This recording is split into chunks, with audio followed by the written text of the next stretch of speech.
Sí, sí.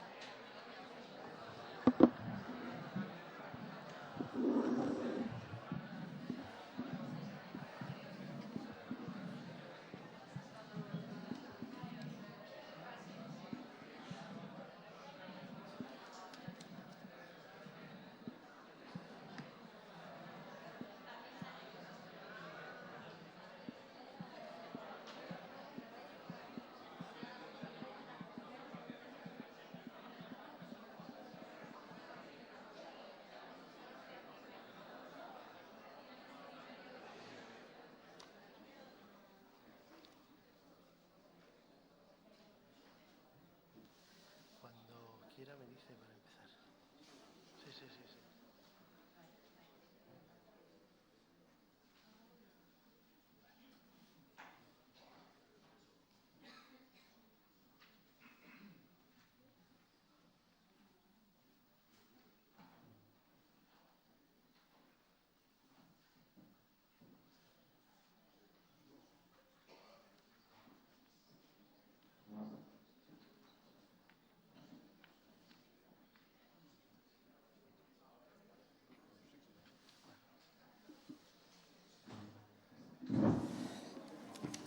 Arratsaldeon guztioi, eta lehenik eta behin eskerrik asko guztioi etortzagatik. Emaus Gizarte Fundaziotik, Donostiako Udaletxetik eta Gipuzkoako Foru Aldunditik zuen parte hartzea eskertzen dugu. Hitzaldi hau Emaus Gizarte Fundazioa garatzen duen eta Gipuzkoako Foru Aldundiak bultzatzen duen ekonomia sozial eta solidarioa bertako giza garapen iraunkorrerako agenda bat, titulua duen proiektua. Eta Donostiako Udaletxeko lankidetza sailak antolatzen duen sistema errorea eredu bidezkoagoa helburu, urteroko ekintza zikloan kokatzen da. Gaur, Vicent Navarro daukagu gure artean, politologoa eta ekonomilaria. Bartzelonako Pompeu Fabra Unibertsitatean zientzi politikoetan eta politika publikoetan katedraduna eta ekonomia aplikatuan katedraduna izan da. Bartzelonako Unibertsitatean eta Madridezko Konplutensean. Baita ere, de Johns Hopkins Unibertsitatean da eta 35 urte daramatza irakasle bezala. 28 liburu ezberdinen autorea da eta hainbat hizkuntzetara itzuli dituzte bere lanak. Horregatik, mundu mailan, estatu mailako zientzilari sozial aipatuenetarikoa da. Batez ere, egungo krisialdiaren aurrean dauden alternatiben inguruan hitz egingo du. Hai alternatibas liburuaren baitan. Liburu hau, Vicent Navarro, Juan Torres eta Alberto Garzonek idatzi zuten 2011an. Krisiaren jatorria, zergatiak, ondorioak eta krisialditik iristeko hainbat alternatiba aurkeztuko dizkigu gaur hitzaldian. Besterik gabe, ongi etorri, Vicent Navarro. Decía que buenas tardes a todos y todas. En primer lugar, muchas gracias por vuestra participación, vuestra enorme participación que nos ha sorprendido. Desde Emaús Fundación Social, el Ayuntamiento de San Sebastián y la Diputación Foral de Guipúzcoa os damos la bienvenida y es un verdadero placer contar con vuestra presencia hoy aquí. La conferencia de Vicent Navarro se enmarca, por un lado, dentro del proyecto que desarrolla el Grupo Emaús Fundación Social, impulsado por la Diputación Foral de Guipúzcoa bajo el título Economía Social y Solidaria, una agenda para el desarrollo humano sostenible local. Y por otro, en el ciclo anual de actividades Error de Sistema hacia un modelo más justo, organizado por el Departamento de Cooperación del Ayuntamiento de Donostia. Hoy tenemos el placer de contar con el profesor Vicent Navarro, politólogo y economista. Es catedrático de Ciencias Políticas y Políticas Públicas de la Universidad Pompeu Fabra de Barcelona y ha sido catedrático de Economía Aplicada de la Universidad de Barcelona y de la Complutense de Madrid. Es también profesor de Políticas Públicas en la Universidad Johns Hopkins, donde ha impartido docencia durante 35 años. Es autor de 28 libros y han sido traducidos a distintos idiomas. Por ello, es uno de los científicos sociales españoles más citados del mundo. La conferencia tratará sobre el reconocido libro Hay alternativas. En esta obra, los autores Vicent Navarro, Juan Torres y Alberto Garzón analizan la crisis, sus causas, los efectos y las posibles soluciones para demostrar que existen otras vías distintas a las que proponen la patronal, la banca, el personal directivo de los bancos centrales y la clase política a su servicio. Las alternativas que se proponen van dirigidas a la creación de empleo y a generar bienestar social frente al crecimiento del desempleo en el Estado español y el deterioro del estado del bienestar. Bienvenido, profesor Vicente Navarro, cuando quiera.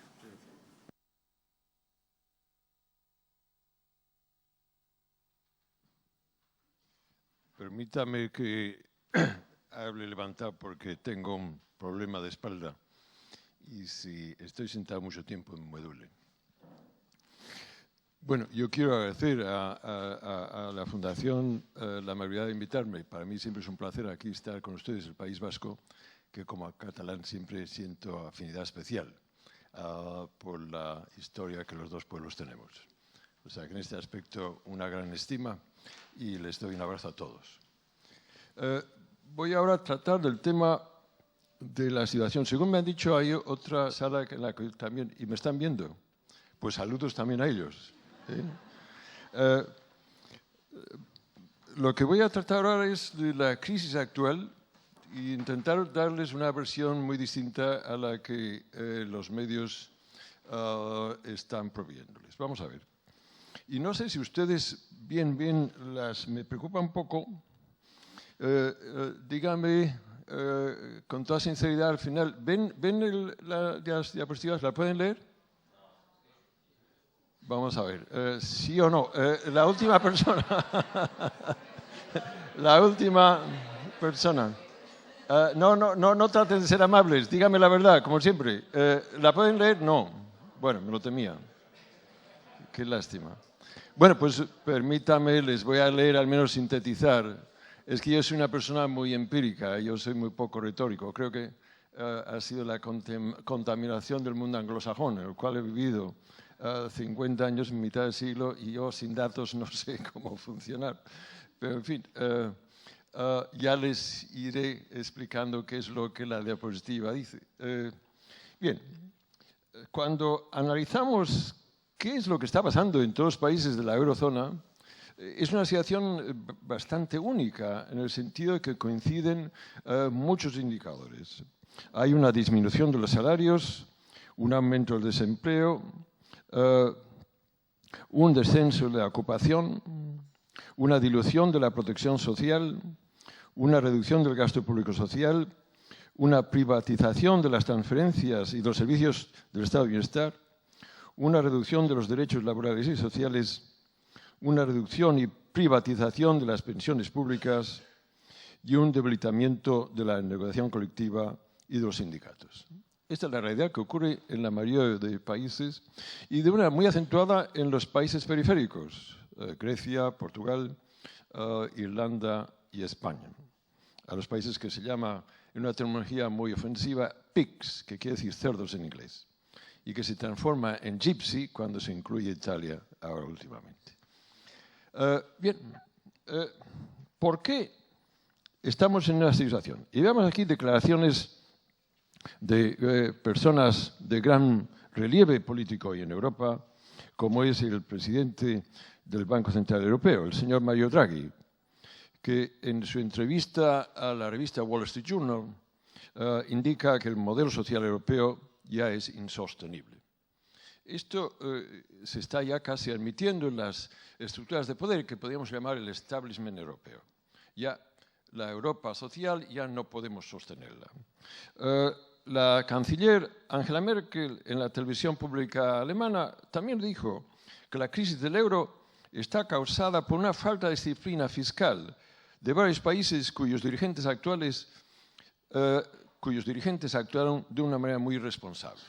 O sea que en este aspecto los países periféricos, nosotros, no hemos tenido la disciplina fiscal que ha llevado a toda la Comunidad Europea hasta una situación difícil, incluso cuestionar la propia existencia de la moneda única, el euro.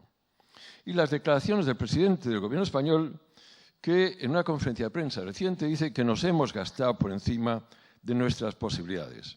Hasta que esto se corrija, no podremos salir de la crisis. Bueno, esta es la sabiduría convencional y que se reproduce constantemente a través de los medios de comunicación, las tertulias, etcétera, etcétera. Bien, lo que voy a intentarles explicarles hoy es que nada de lo que esto se está diciendo puede apoyarse en base a esa evidencia científica. Vamos a ver qué tienen en común los países periféricos. Fíjense que esto casi nunca se habla de ello. Es Grecia, Portugal, España. ¿Qué tienen en común esos países? Bueno, podría decirse el clima, pero hombre, no parece que el clima sea el factor determinante de la crisis. ¿Qué tienen en común? Pues que han tenido dictaduras militares de la ultraderecha. O sea que en este aspecto, Grecia, la dictadura de los coroneles, España tuvimos el fascismo, en Portugal tuvieron el fascismo. Y esto es clave para entender la crisis actual, y en cambio esto nunca aparece. Irlanda no tuvo una dictadura, pero sí un gobierno autoritario, ultraconservador, Varela, que en ese aspecto caracteriza las posturas de las fuerzas ultraconservadoras. No voy ahora a entrar en el debate que si es una dictadura autoritaria o totalitaria aquí en España. Ya he escrito extensamente sobre ello y fue, desde el punto de vista científico, una dictadura fascista. Y hay que recuperar el lenguaje, por eso el franquismo parece que sea la dictadura en general. No, no, fue el fascismo. Y hasta el último día, por cierto. Y es importante que esto se vaya recuperando porque hay que enseñar a nuestra juventud que no conoce nuestra historia, qué fue la historia de este país. Bien, desde el punto de vista, esto tiene una enorme importancia para entender esta crisis. Y voy a intentar explicárselo. Vamos a ver. Todos estos países son estados enormemente pobres desde el punto de vista de la conciencia social del Estado. Son estados represivos, poco redistributivos y escasamente sociales. Miren ustedes, miren por dónde. Estos países tienen un número de policías por 10.000 habitantes mayor de la Unión Europea a los 15, que como ustedes saben son los países más semejantes a nosotros por el nivel de desarrollo económico dentro de Europa, de la Unión Europea. Pues bien, son todos ellos que tienen mayor número de policías por 10.000 habitantes y el menor porcentaje de la población adulta trabajando en su estado de bienestar. ¿Ya por dónde? Ya, indicadores de dónde venimos. Y tienen también las mayores desigualdades de la Unión Europea. Veamos los datos. ¿Lo pueden ver? Bueno, los números los pueden ver mejores. Estupendo. Ingresos al Estado con porcentaje del PIB. Esto es lo que se enseña, vamos a ver, la riqueza de aquel Estado. Miren ustedes, el promedio de la Unión Europea a los 15 es 44% del PIB. Fíjense en que todos los países, España, Grecia, Portugal, Irlanda, es mucho más bajo que no el promedio. Y si vamos a Suecia, el país que está en el otro polo, el que tiene mayor desarrollo del estado de bienestar, 54%. Es un estado pobre. Sepa entonces que es un estado pobre. El estado español es un estado pobre. Y el estado incluye no solo el central, pero también el autonómico y el local municipal. Es un estado pobre. El gasto social es muy bajo. Miren ustedes, la Unión Europea a los 15, de nuevo, el promedio es 27. En todos los países, muy bajo. Suecia, 29, casi 30%. España, 22%. El gasto público social, que quiere decir en la seguridad social, en las pensiones, en la sanidad, en la educación, en las escuelas de infancia, en los servicios domiciliarios, en la vivienda social, en la prevención de la exclusión social, en la integración del migrante, a la cola de la Europa social. Y además ahora se está recortando todavía más a la cola. ¿Sí? Bien. Empleo público, la mayoría en el sector del estado de bienestar. Bien. ¿Cuánta gente trabaja en sanidad, educación, escuelas de infancia, servicios domiciliarios, todos los servicios públicos del estado de bienestar? ¿Cuánta? Ustedes. En la Unión Europea, el 15% de todos los adultos trabajan en ese estado de bienestar. Si van a Suecia, 25%, 1 de cada 5 suecos adultos trabajan en los servicios públicos del estado de bienestar. España, no llegamos ni siquiera a 1 de cada 10. ¿Me van siguiendo? ¿Sí? Bueno, oiga, si ustedes hoy en los medios dicen que el Estado es excesivamente hipertrofiado en este país, que está agotando la economía, que no puede tirar adelante, que tenemos demasiados empleados públicos. Se utiliza la frase funcionarios, a ver, con cierto acento para hacerlo más desagradable. En fin, ya, oiga, mire los datos. No lo dice Navarro, mire los datos. Y si no está de acuerdo, muéstreme otros. Verá que no hay otros. Somos el país que tenemos menos empleo público y somos países que tenemos un estado de bienestar menos desarrollado y somos el estado que ingresa menos dinero. Por favor, no continúen repitiendo. Hágame un favor, cuando oigan a un tertuliano que lo diga, llamen al teléfono y a usted es un ignorante, lea, mire los datos. Bien. También, otra característica. Ustedes saben que las rentas de un país van al capital o al trabajo. Trabajo quiere decir mayor salarios. Pues bien, ustedes, estos países periféricos, España entre ellos, es de los que tienen las rentas del trabajo más bajo como porcentaje de toda renta nacional. Que tenga más bajo las rentas de trabajo quiere decir que las rentas del capital son también los más altos en nuestro país. Y que ha ido bajando. Miren ustedes que esto ha ocurrido en toda la Unión Europea, pero en España todavía más. Baja más rápidamente. El mundo del trabajo en nuestro país está subfinanciado. Los salarios, la masa salarial, está perdiendo peso. Bien. El Estado, además de ser pobre, con escasa conciencia social, tiene muy poco impacto redistributivo. Miren ustedes, este gráfico.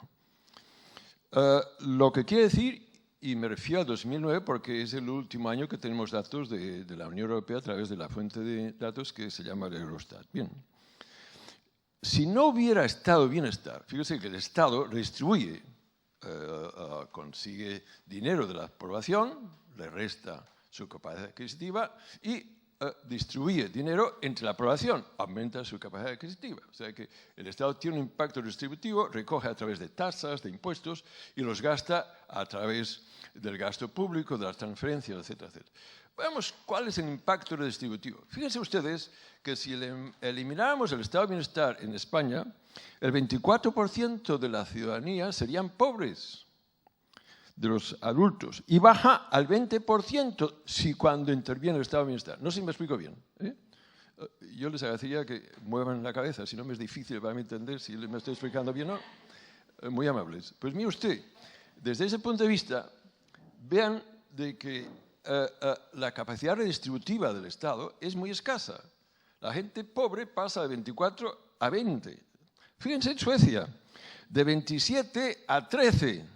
¿Se dan cuenta? Y el promedio de la Unión Europea es de 25 a 16. Fíjense la fuerza de los datos. ¿Ven? O sea que ven este dato y ya pueden ver que el Estado español es muy, muy poco redistributivo. Bueno, vayan sumando. Es un Estado pobre, es un Estado sin conciencia social, muy poco redistributivo, en que las rentas del trabajo son muy bajas. Y veamos por qué. Y veamos de dónde vienen los ingresos al Estado. Miren ustedes, en esta diapositiva, esta sí que es tan importante que ven desde atrás, estupendo. Eso quiere decir, ya lo dije antes, los ingresos al Estado español es el 34% del PIB, del Producto Interno Bruto. En la Unión Europea, a los 15, los ingresos al Estado es 44% y Suecia es 52%. Bien, ustedes, vamos a ver quién paga impuestos en España. El trabajador en cualquier país que está mejor pagado es el de la manufactura. Comparemos lo que paga un trabajador de la manufactura en impuestos con lo que paga un trabajador de la manufactura en Suecia. ¿Sí? O sea, un profesor, por ejemplo, un trabajador que trabaja en la SEAT en Barcelona y uno que trabaja en el SAP en Suecia. ¿Y qué pagan impuestos? Pues mire usted, tomando el sueco como punto de referencia, 100, entonces el trabajador de la manufactura español paga el 74% de lo que paga el trabajador de la manufactura sueco en impuestos. No sé si me explico bien. Bien, paga menos, también la distancia económica es sustancial. Bien, paga menos, pero tampoco tan menos. Pero miren ustedes, ¿qué pagan impuestos el superrico? El 1% de renta superior de España. Pagas nominalmente el 20% de impuestos que paga el superrico en Suecia. Nominalmente, porque en realidad pagas la mitad, 10%. ¿Me van siguiendo? Bueno, ahí ya comienza a ver quién domina el Estado de este país. Estos son datos, porque yo estoy hasta la coronilla, ahora es la opinión de Navarro. No, oiga, mire, ahora es de día, no es cuestión de noche, no es la opinión de Navarro, es de día, ¿sabe? Que la resistencia a aceptar esa realidad tan golpeante se salen por las coronillas que si es la opinión de uno. No, esos son datos, ¿me explico? Bien, ya pueden ver, esa es la herencia de la enorme influencia que las fuerzas conservadoras, ultraconservadoras, tienen sobre el Estado español históricamente y que han teniendo incluso en la época democrática. Y de lo cual casi nadie habla. Bien. ¿A qué se debe ese enorme retraso social? A esa enorme fuerza de las fuerzas ultraconservadoras. ¿Y cómo deriva, de dónde se deriva esa enorme fuerza? En primer lugar, la dictadura. Y ahí sí que creo que es fundamental que se enseñe a la juventud lo que fue la dictadura. Yo cuando volví del exilio lo pasé muy mal. Volver del exilio es difícil, no se lo aconsejo. En parte estaba encantado de estar de nuevo en mi pueblo, pero por otra parte me horrorizaba ver lo que estaba ocurriendo en el país, en que mis estudiantes creían que Franco era un viajete de mal genio y nada más. Y yo decía, oír, pero saber que según el profesor Malekafis, el experto en el fascismo europeo, por cada asesinato que hizo Mussolini, Franco hizo 10.000. Que no os dais cuenta, fue de una brutalidad enorme, desconocida en Europa. La ultraderecha española es brutal, es bestial. Y eso no es un insulto, es una descripción de la realidad.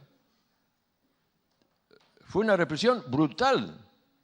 Bueno, no hace falta que lo diga aquí, en el País Vasco, como también en Cataluña. Fue brutal y en defensa de intereses de clase, en contra sobre todo de la clase trabajadora. Esto hay que enseñarlo a la juventud, porque ha habido todo un aparato intelectual para negar esa situación. Y a lo que ahora se llega como extremo es que los dos lados eran responsables. Pero no fastidia. Los dos lados. Esto es fundamental. Y esa dictadura que fue de la ultraderecha, que es la expresión de la derecha castellana española, pero también de la catalana y también de la vasca. Ahí es donde en ese aspecto esa imposición brutal y que ha continuado porque la transición se hizo en términos muy favorables a aquellas fuerzas que controlaban el Estado fascista.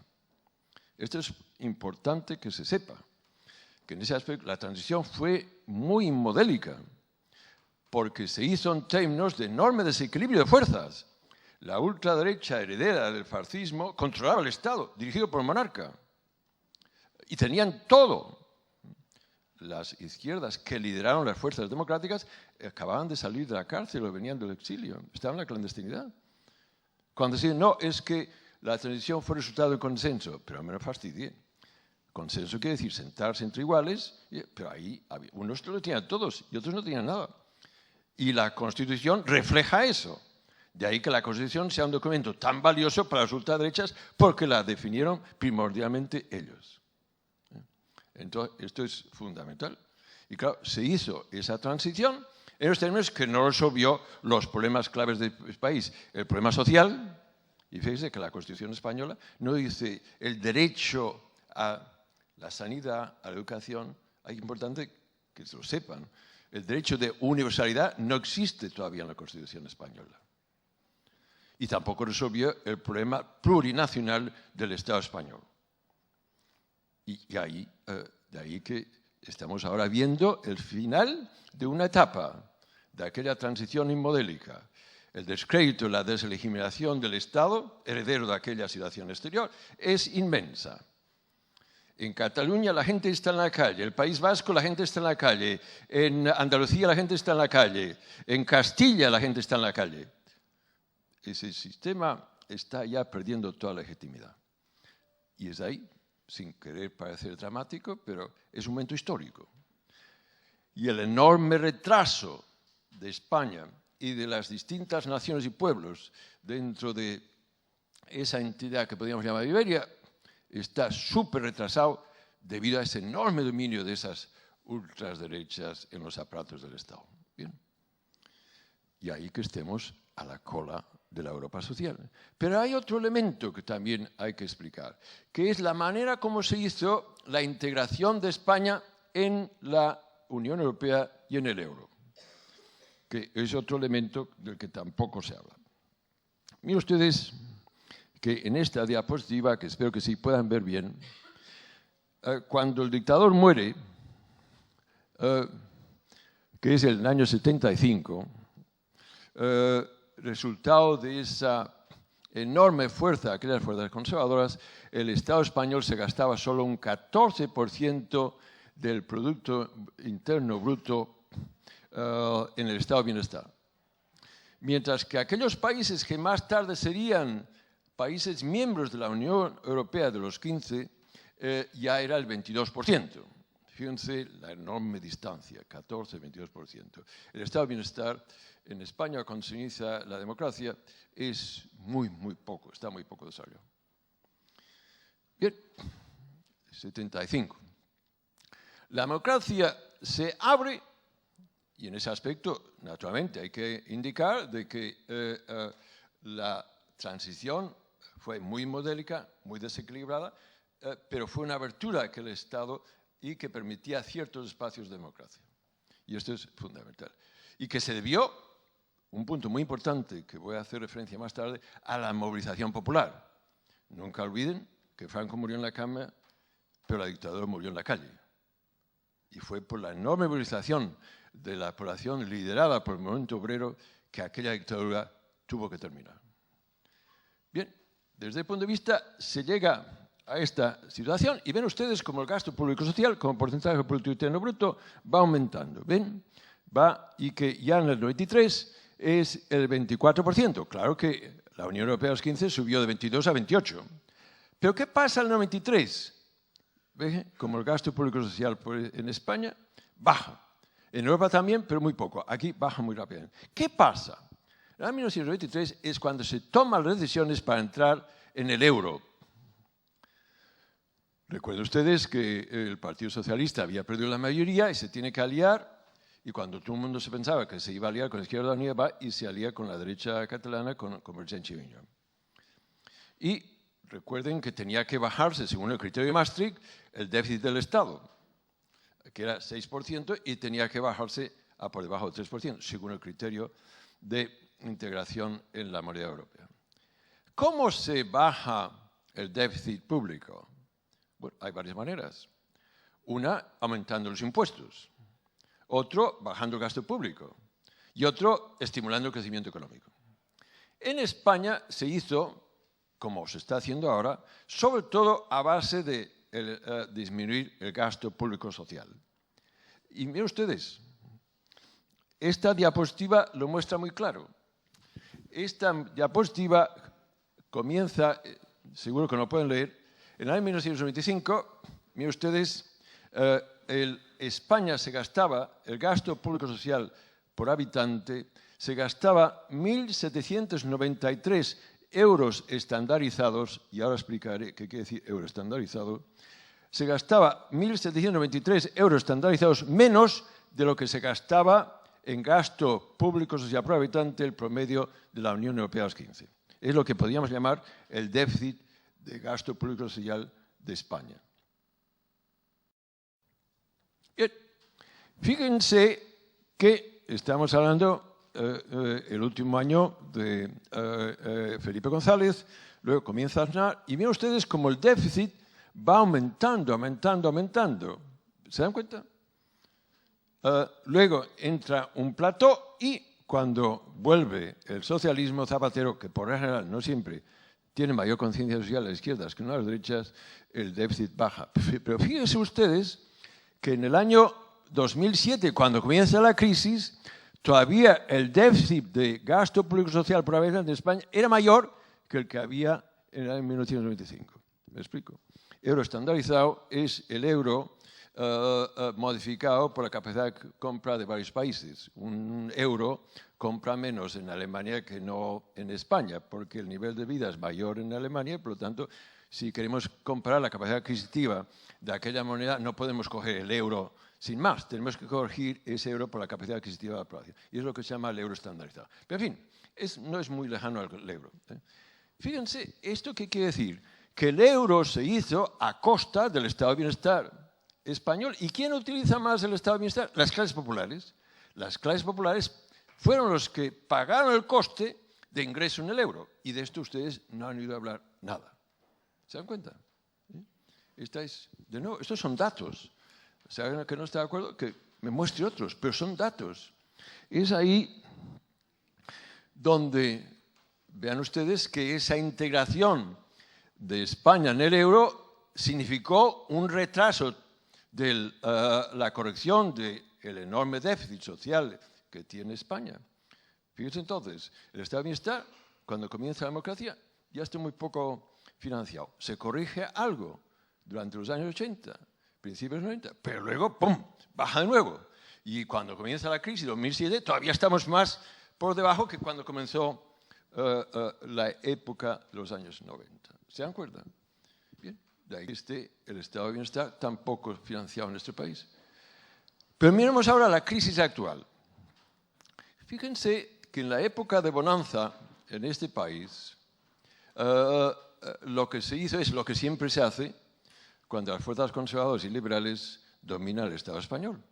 Se bajaron los impuestos. Y recuerden ustedes aquella famosa frase del presidente Zapatero que dijo que bajar impuestos era de izquierda. Pues miren ustedes, fue muy de izquierda, porque los bajó mucho. Miren ustedes, aquí está. Desde el año 2007 al 2008, los ingresos al Estado bajaron 27.223 millones, consecuencia de la reforma tributaria aprobada en 2006. Vamos a ver. ¿Qué quiere decir esto?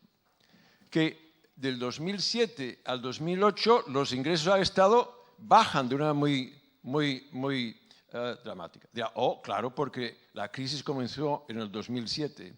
Pues miren ustedes, el que bajaran no fue debido al bajón económico, sino a que 72% fue debido al recorte de impuestos de antes del 2007 en la reforma del 2006, según datos del Servicio de Estudios Tributarios y Estadísticas del Ministerio de Hacienda.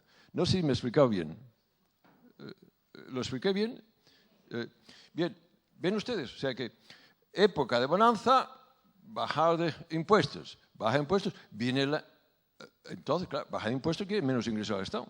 Entonces, baja los ingresos y en ese aspecto, 2007 comienza la crisis y bajan los ingresos. Pero es que se debe no solo a la crisis, es que se han bajado los impuestos. Y no se notaba durante la época de bonanza, porque se bajaron los impuestos. Pero como que había la burbuja inmobiliaria que creaba una sensación de gran progreso y, por lo tanto, una riqueza que aumentaba los ingresos al Estado, el déficit estructural no se veía, quedaba ocultado por el aumento de los ingresos debido a la burbuja inmobiliaria. Perdone que insista en que, si me entiende, porque soy consciente que algunos de estos temas son un poco complejos y si no lo entiende, es culpa mía que no me lo explico bien.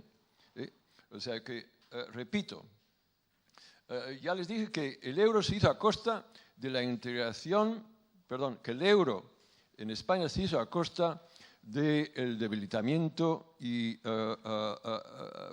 pobreza del estado de bienestar. Pero luego comienza el boom inmobiliario, existe la época de exuberancia en el país, se cree que los ingresos al Estado están subiendo y se bajan los impuestos, que crea ese déficit estructural ocultado por esa supuesta abundancia del boom inmobiliario. Cuando el boom inmobiliario colapsa, de lo cual voy a hablar más tarde, ese déficit aparece con toda intensidad, que es lo que pasa en este momento. Que en este aspecto los ingresos al Estado bajan 27.000 millones y 72 es debido al recuento de impuestos resultado de la reforma tributaria del 2006. Esto es de una enorme importancia. ¿Qué impuestos bajan más? La de sociedades, que es el impuesto sobre capital, es el que bajó más, seguido por la recaudación del IVA, que disminuyó un 26%, y por la recaudación del IRPF. Vamos ahora, qué lástima, porque esta es la diapositiva más importante de la presentación que estoy haciendo, y ahí sí que no lo entiendo. Bueno, bien, mire, se lo voy a leer. Ahí, fíjense, cuando constantemente se le ha ido diciendo a la población de que no hay alternativas, y con tanta constancia, perseverancia y tozudez, de que al final la gente se lo ha ido creyendo, es que no hay otra alternativa. Esto es una falsedad enorme. Fíjense, y vamos a los datos. El presidente Zapatero congela las pensiones, con lo cual intenta conseguir 1.200 millones de euros. Bien, vamos a ver alternativas. Y es fácil de ver. Yo enseño a mis estudiantes cómo analizar presupuestos. Y les dije, bueno, mirad a ver, suponeros que soy Zapatero, haced un esfuerzo. Mirad a ver, y a ver, ¿de dónde sacáis ese dinero? Y lo dicen. Bien, pues miren ustedes. ¿Qué podía hacerse? Mantener impuestos de patrimonio, 2.100 millones. Oiga, pero ustedes casi lo han eliminado.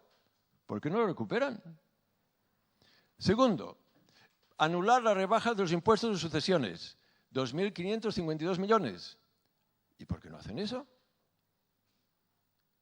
Tercero, revertir la bajada de impuestos de las personas que ingresan más de 120.000 euros al año, que representaría 2.500 millones. ¿Ve?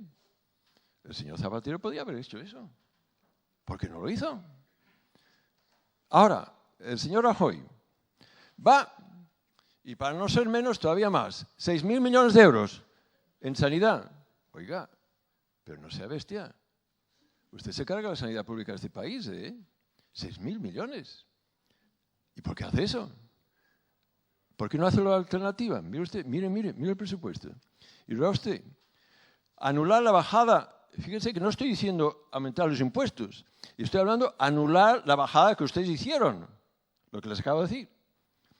Anule los impuestos de sociedades de las grandes empresas que facturan más de 150 millones de euros al año y que representan solo el 0.12% de todas las empresas del país. Y con ello consigue 5.300 millones de euros.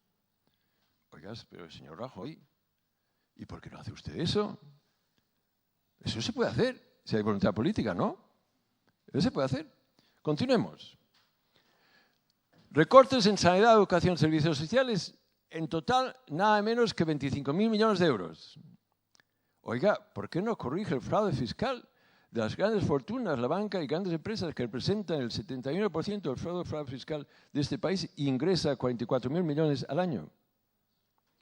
¿O por qué recorta los servicios de ayuda a las personas con dependencia, 600 millones de euros? Oiga, ¿por qué no recibe el subsidio del Estado a la Iglesia Católica para impartir religión en las escuelas públicas? 650 millones de euros. O anule equipamiento militar como los nuevos tanques que se llaman Tigres, 650 millones. Mire, no es la opinión de Navarro. Esos son datos. ¿Por qué no hace eso? ¿Se dan cuenta? Y mientras no hay alternativas, no hay alternativas, no hay alternativas, pero oiga, ¿no le cae la cara de vergüenza? Hay alternativas. Mire el presupuesto. Si mis estudiantes llegan a esto y son de primer curso, oiga, o despida a sus asesores, o oiga, es católico, vaya a confesarse. Es que es tremendo. Vamos a ver. Otras medidas más recientes. El aumento del IVA, que afectará sobre todo a las clases populares. Oiga, ¿por qué no aumenta el impuesto de sociedades al 35%? Para empresas que ganen más de 1 millón de euros al año, 14.000 millones de euros. Restricción de puestos de trabajo en los servicios públicos. ¿Por qué no establece un impuesto a las transacciones financieras, 5.000 millones de euros, y crea puestos de trabajo? Reducción de los estados de bienestar gestionados por la comunidad autonómica. Oiga, pero ¿por qué no reduce la economía sumergida a 10 puntos? Con lo cual consigue 38.500 millones de euros. Miren ustedes, por favor, no permitan que nadie en su presencia diga que no hay alternativas sin inmediatamente indicarle que ello no es cierto, que la evidencia científica es abrumadora de que ello no es cierto. Y esto es importante porque el hecho de que se tomen ciertas medidas y no otras se debe al grado de influencia que las distintas clases sociales y diferentes grupos de presión tienen sobre el Estado. En España, las fuerzas conservadoras han tenido una enorme influencia históricamente sobre el Estado español, situación que ocurre en todos los países intervenidos mal llamados PIGS. Bien. Y mientras esa cantinela constante de que nos estamos gastando más de lo que tenemos, que no podemos gastar esto, vamos a ver otro dato. Se dice constantemente, lo dijo el presidente Rajoy, que por encima de nuestras posibilidades, que estamos viendo por encima de nuestras posibilidades. Pero vamos a ver. España no es un país pobre. En realidad, el Producto Interno Bruto per cápita de España es el 94% del promedio de la Unión Europea de los 15. Oiga, ya no somos tan pobres. La Unión Europea de los 15 es de los países más ricos. Y el 94%, oiga, no está más tan mal. ¿Cuál es el gasto público social por habitante? No es el 94% del promedio de la Unión Europea de los 15. Es solo el 72%.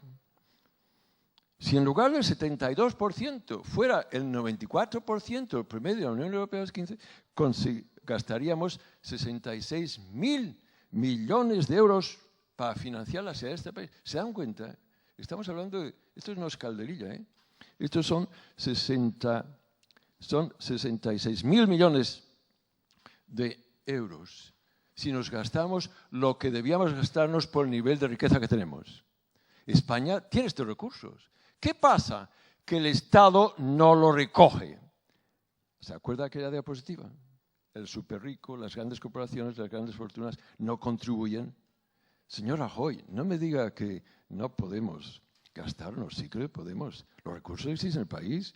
Lo que pasa es que usted no tiene voluntad política confrontarse con aquellos que le están pagando el salario o el sobre. Esta es la situación. Esta es la situación. Esta es la situación. No es la opinión de Navarro, que estoy ya hasta las narices. Y mira que la tengo larga. O sea que en este aspecto ya es más que insultante. Desde ese punto es fundamental que se entienda, desde el punto de vista, que claro que tenemos los recursos y debíamos gastarnos mucho más, y no digamos aquí en el País Vasco, que también hemos trabajado para el País Vasco, y el País Vasco se gasta mucho menos de lo que debiera por el nivel de riqueza que tiene. O sea, eso también es un indicador de quién ha gobernado el País Vasco desde ya los últimos 70 años. O sea, que en ese aspecto es importante que eso se aplique en cada parte del país. Bien. Es ahí donde, desde el punto de vista, esto es fundamental que se entienda que hay que recuperar categorías analíticas que se han olvidado demasiado, como clase, clase social, poder de clase, lucha de clases, que cuando se habla de esas categorías ya parece que eres un anticuado, a mí me ven, este debe ser un trotskista o algo así. Oiga, es que yo no puedo explicar qué pasa en España o en Cataluña sin entender, sin recurrir a estas categorías de clase social. Naturalmente que la clase social ha cambiado mucho desde que los fundadores del análisis sociológico, desde Marx a Weber, analizaron la estructura social de los países desarrollados. Naturalmente que las clases sociales van cambiando y naturalmente el conflicto de clases también va cambiando, pero no me digan que han desaparecido. Ustedes no se entienden España o Cataluña, el País Vasco, sin entender el poder de clase, porque es el que determina la configuración de las políticas públicas. Naturalmente que hay poder de género y poder de raza y poder de razón y poder de nación. Hay naciones que están también imponiendo su voluntad sobre otras naciones. No hace falta que lo diga aquí, en el País Vasco y en Cataluña. Hay también poder de género, poder de raza y, sobre todo, y nunca se olviden, poder de clase. Porque es ahí lo que está pasando en España. Es una alianza de las clases dominantes en los distintos países, naciones y pueblos que hay en esa península. Esto es lo que está ocurriendo. Con el apoyo de las clases dominantes de Europa. Y ahora voy a hablar de ello. ¿Qué está ocurriendo hoy en Europa? Pues que el gobierno de la señora Merkel está estableciendo las pautas. Pero es que no es solo la señora Merkel y su gobierno. El problema es mucho más grave. Veamos por qué se establece el euro. Y el euro se establece por muchas razones. Pero una de ellas, muy importante, que no ha salido en los medios de comunicación acá, es la caída del muro de Berlín. Cuando se cae el muro de Berlín, las dos Alemanias quieren unirse. Un deseo muy lógico, razonable, y que quiere recuperar Alemania unida, el este y el oeste. Y el establishment, que es la estructura de poder alemana, pide la unión. Ahora, es también lógico, razonable, que los países que bordean a Alemania no estaban muy entusiastas sobre aquella idea.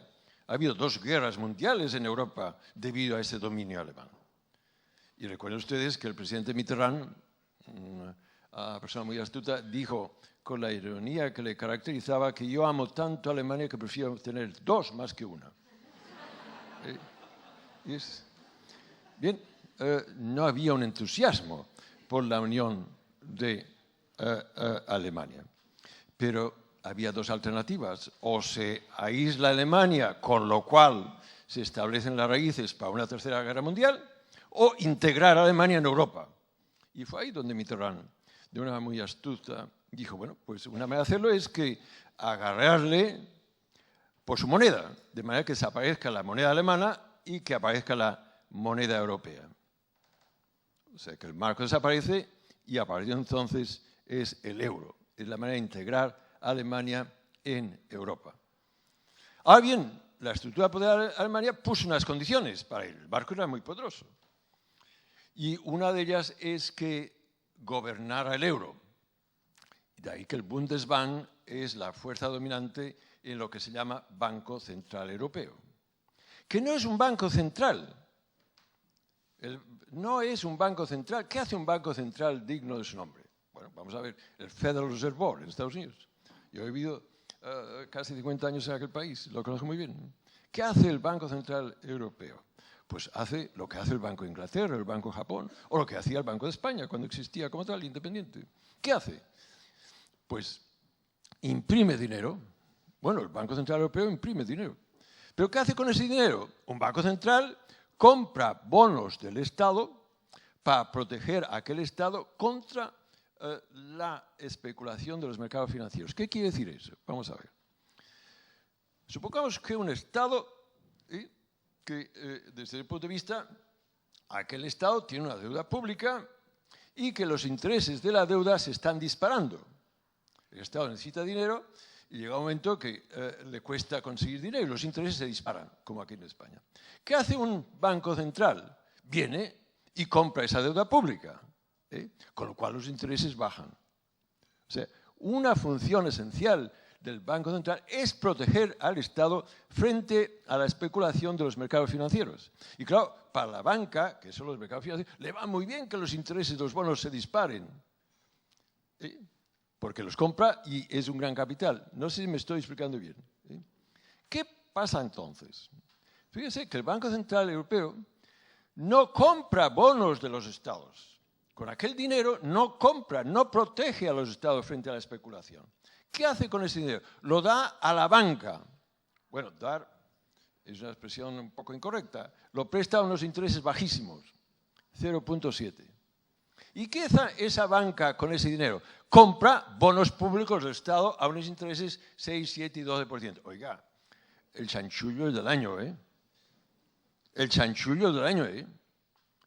Y el Banco Central Europeo, ¡pam, pam, pam!, imprimiendo y dándose a la banca.